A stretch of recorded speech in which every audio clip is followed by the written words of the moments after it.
Hello friend, কেমন আছেন সবাই? Welcome back to my channel blogger Sangeeta. আজ আবারও একটি নতুন দিন। এই নতুন দিনে সারা দিনে আমি কি করি চলুন কিছুটা পথ আমার সাথে। সকালে উঠেই আমি তৈরি করছি ছেলের জন্য টিফিন। প্রতিদিন সকালের প্রথম কাজই হলো আমার এটি। ছেলে যাবে স্কুল, তাই ওর জন্য টিফিন রেডি করছি।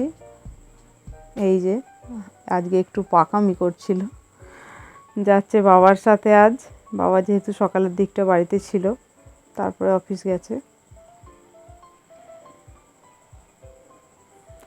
স্নান টান সেরে চলে এসেছি ঠাকুর ঘরে, পুজো করব।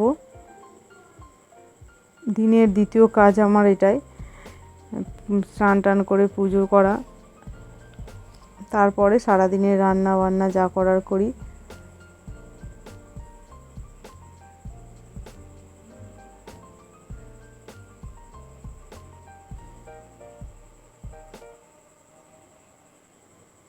আমি এখন আছি ওপরের ঠাকুর ঘরে। এখান পুজোর সেরে আমি এখন যাব নিচে। আমাদের মা কালীর মন্দির আছে ওখানে। এই যে নিচে এইটাই প্লেট দুটো, নিচের মা কালীর মন্দির আছে আর মনসা আছে, তুলসী আছে, সেখানে দিই।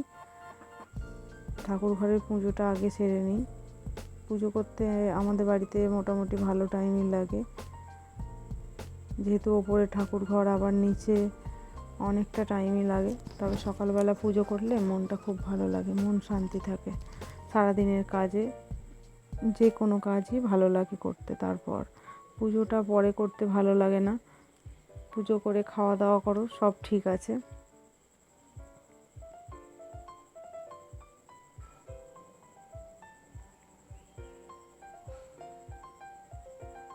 গরমকালে খুব একটা অসুবিধা হয় না এই সকালে পুজো করা। তবে শীত যখন পড়ে তখন একটু সমস্যা হয়, যেহেতু আমার একটা বাচ্চা আছে, আবার বড় ছেলে স্কুল যায়।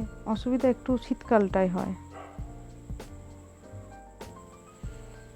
পুজো হয়ে যাওয়ার পর এসেছিলাম ছাদে। কিছু জামা কাপড় ছিল। এখন বর্ষার ওয়েদারে উঠোনে একদমই জামা কাপড় শুকনো হতে চাইছে না, দেরি হচ্ছে। তাই যেটুকু অবসর টাইম থাকছে সেইটুকু টাইমে আমি আগে গিয়ে ছাদে জামা কাপড় মেলে দিচ্ছি। সকালবেলা ধোয়া প্রতিদিনই হয়ে যায়, যেহেতু বাচ্চা আছে প্রতিদিনই বহু জামা কাপড় আমাকে ধুতে হয়। আবার সেই জামা কাপড় বিকালে তোলা আবার দেয়া, এই এক ঝামেলার দিন। তবু গরমকালে একটু কম জামা কাপড় পরে, শীতে আরও বাচ্চা যাদের থাকে তাদের আরও বেশি জামা কাপড় পরে। প্রত্যেক দিন বাচ্চারা তো বহু জামা কাপড় নোংরা করে না, তার জন্য। ছাদে জামা কাপড় দেওয়ার পর আমি চলে এসেছিলাম রান্নাঘরে। আজ আমাদের বাড়িতে রান্না হচ্ছিল মাছের ঝোল, কাতলা মাছ দিয়ে পাতলা ঝোল। আর হয়েছিল শাক ভাজা, পোস্ত ছড়িয়ে, আর সাথে ছিল মাছের ডিমের টক। মাছের ডিমের টক আমাদের বাড়িতে সবাই পছন্দ করে, আমিও।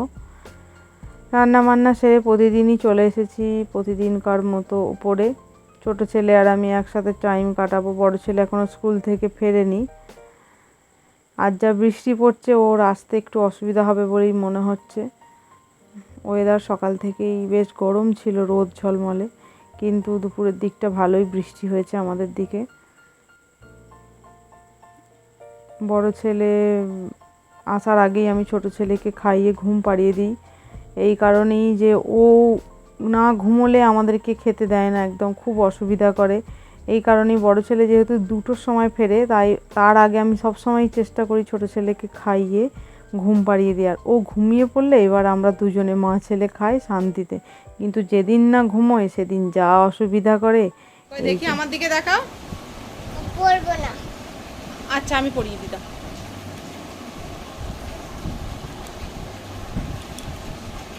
দাঁড়াও দাঁড়াও দাঁড়াও।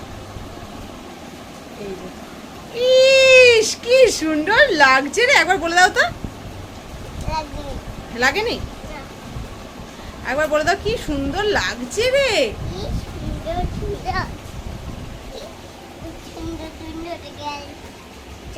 এই যে প্রতিদিনের কাজ হচ্ছে ওর এই র‍্যাক দুটো একদম ঘেঁটে তছনছ করা, যেটা ছাড়া ও কোনো কাজে জানা। এই যে হাত ঢুকিয়ে দিয়েছে, এবার ওইটা শুরু হলো। ও ভীষণ ছটফটে, বড় ছেলে ছোট থেকে বড় হয়েছে একরকম, এতটা দুষ্টুমি করতো না। ওর কাছে যে কোনো জিনিস আসা মানে সেটাকে ভেঙে ফেলা আগে, 1 নম্বর। তার মধ্যে কি আছে সেটা দেখা, যে ওর ভেঙে ওর মধ্যে ভিতরে কি আছে। ও একটু বিকালবেলা বেরিয়েছে, আর ও পশু পাখি ভীষণ ভালোবাসে, তাই পাখি দেখুক বা যে কোনো পশু, এই যে ও তাদেরকে দেখতে খুব ভালোবাসে। এই রাস্তা যেতে যেতে অনেক কিছু দেখতে পাচ্ছে। ও এখন যাচ্ছে ওর পিপির বাড়ি কাছাকাছি।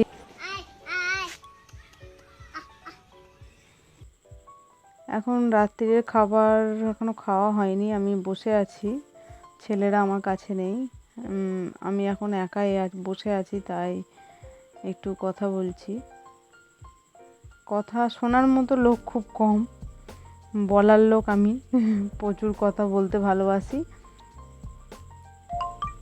প্রথম প্রথম ক্যামেরার সামনে একটু ভয় লাগছিল, যে ক্যামেরার সামনে আমি কথা বলতে পারবো। তারপরে কিছুদিন করার পর মনে হচ্ছে না, আমি এটা করতে পারবো।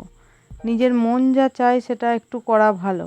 অবশ্যই নিজের সংসার সন্তান সব সামলে, যেহেতু আমরা হাউসওয়াইফ, সব কিছু সামলে এই কাজটা আমার করতে খুব ভালো লাগছে।